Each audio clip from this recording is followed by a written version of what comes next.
Killer Croc has always been one of Batman's most tragic and unfortunate enemies.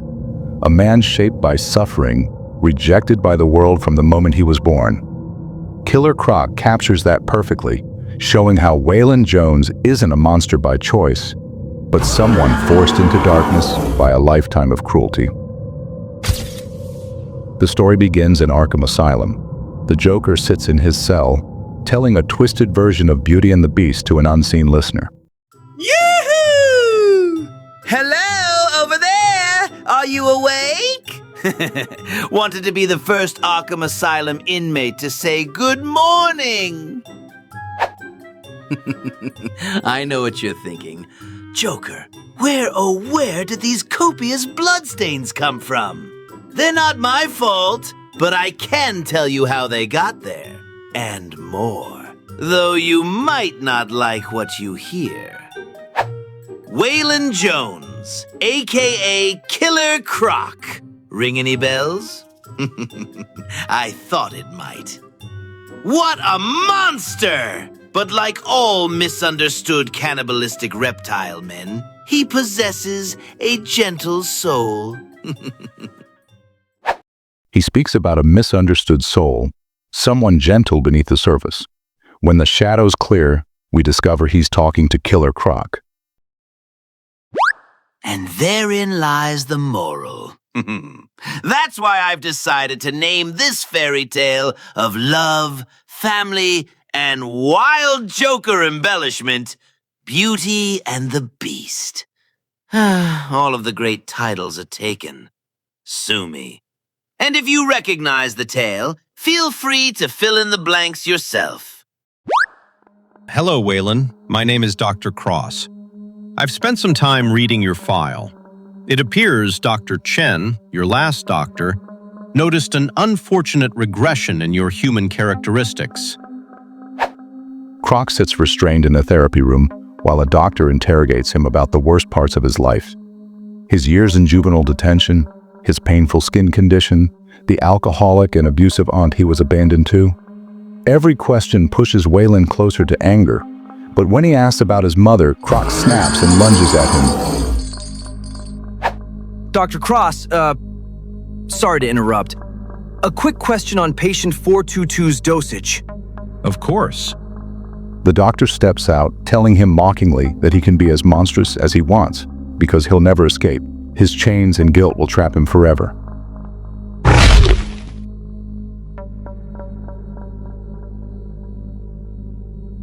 I'm sorry to keep you waiting. Now, where were we? Ah, yes, your mother and her untimely... Dear Lord! What have you done? Guards! The prisoner is loose!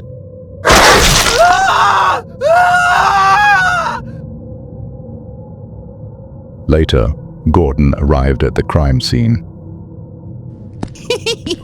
The doctor looked me in the eyes and asked me for help.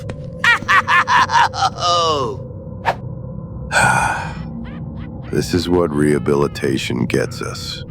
What was that, Commissioner? Nothing. Give me a moment alone in here, son. Jones belongs in a cage, not in Arkham being treated. Clearly. Batman follows Croc's trail through the sewers, wondering whether the escape was planned, and who would ever pick up a monster like Croc off the street. 8 days later, Croc wakes in a strange room. He meets Edgar Mason, who claims he rescued Croc from the sewers and hid him from the police. Edgar explains that he and his wife Juliet will keep Waylon safe, as long as Croc works with him. The next day, Juliet introduces herself, brings him food, and treats him kindly. Sorry to wake you, but I have some food here. I'm Juliet, Edgar's wife. He says you won't hurt me. Is that true? Over the next 5 days, she builds a bond with him, giving him clothes, speaking warmly, and telling Croc how much she loves Edgar and how the three of them could be a team. She asks Croc to help them. Croc joins him on a job, and the result is a room full of murdered mobsters. Edgar praises him constantly, making Croc believe they are true friends.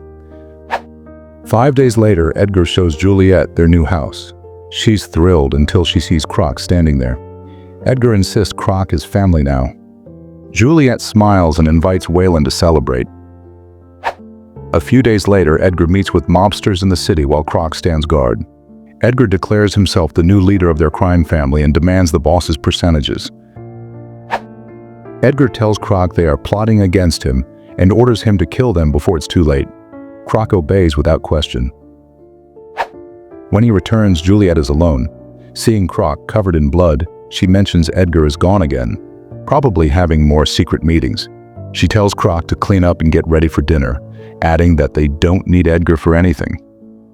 And remember, we don't need Edgar for any of it. Days pass. Juliet leaves the house late at night, and Edgar complains. This is the third time that week. She lashes out, calling Croc Edgar's pet killer. Edgar defends Waylon, saying he made their lives better, and asks Croc to watch over her. Juliet refuses. Edgar walks away disappointed. Over the next days, Juliet and Croc grow closer. She tells him Edgar once beat up a friend of hers because he didn't like him. She explains that Edgar scares her and makes her feel trapped. The next day, Juliet vanishes again. Edgar, furious, blames Croc, then apologizes, telling him he's the only loyal one. He gives Croc an address and orders him to kill anyone inside.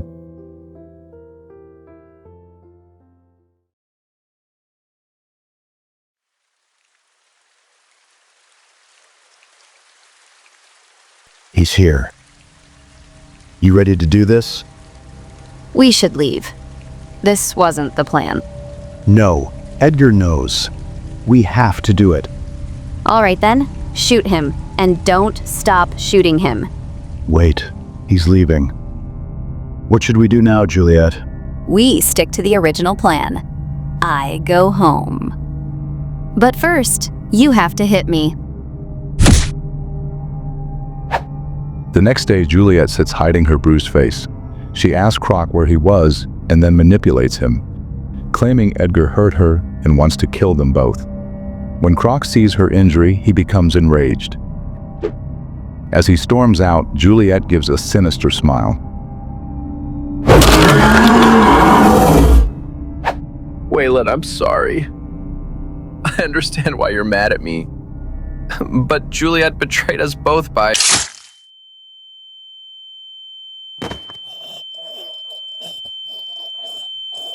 Oh my God! Juliet enters, pretending to be shocked. She tells Croc they must leave, but first to break open Edgar's safe and take his money. Croc does exactly that, but as they prepare to leave, Juliet's new boyfriend bursts in with a shotgun and shoots Croc. Thank you, Waylon. You've been very sweet to me. I can't believe you actually got the dumb freak to... Shut up, Tommy! Keep shooting him! No! He was going to treat me right. Not like Edgar. Juliet mourns her lover, then begs for her life as Croc charges her. She apologizes and tells him he isn't a monster. That's right. Calm down. You're a good man, Waylon. You're nothing like Edgar. You're not a monster.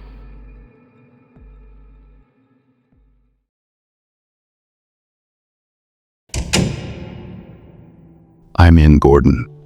Multiple informants tell us Mason's been working with Croc, tearing up the underworld. Be careful. He should be there.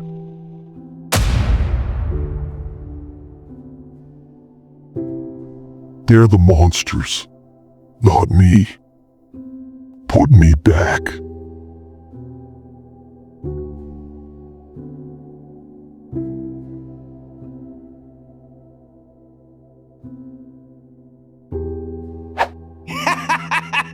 A perfect little family, driven apart by greed, infidelity, bloody murder. Sounds like game night in the Joker household.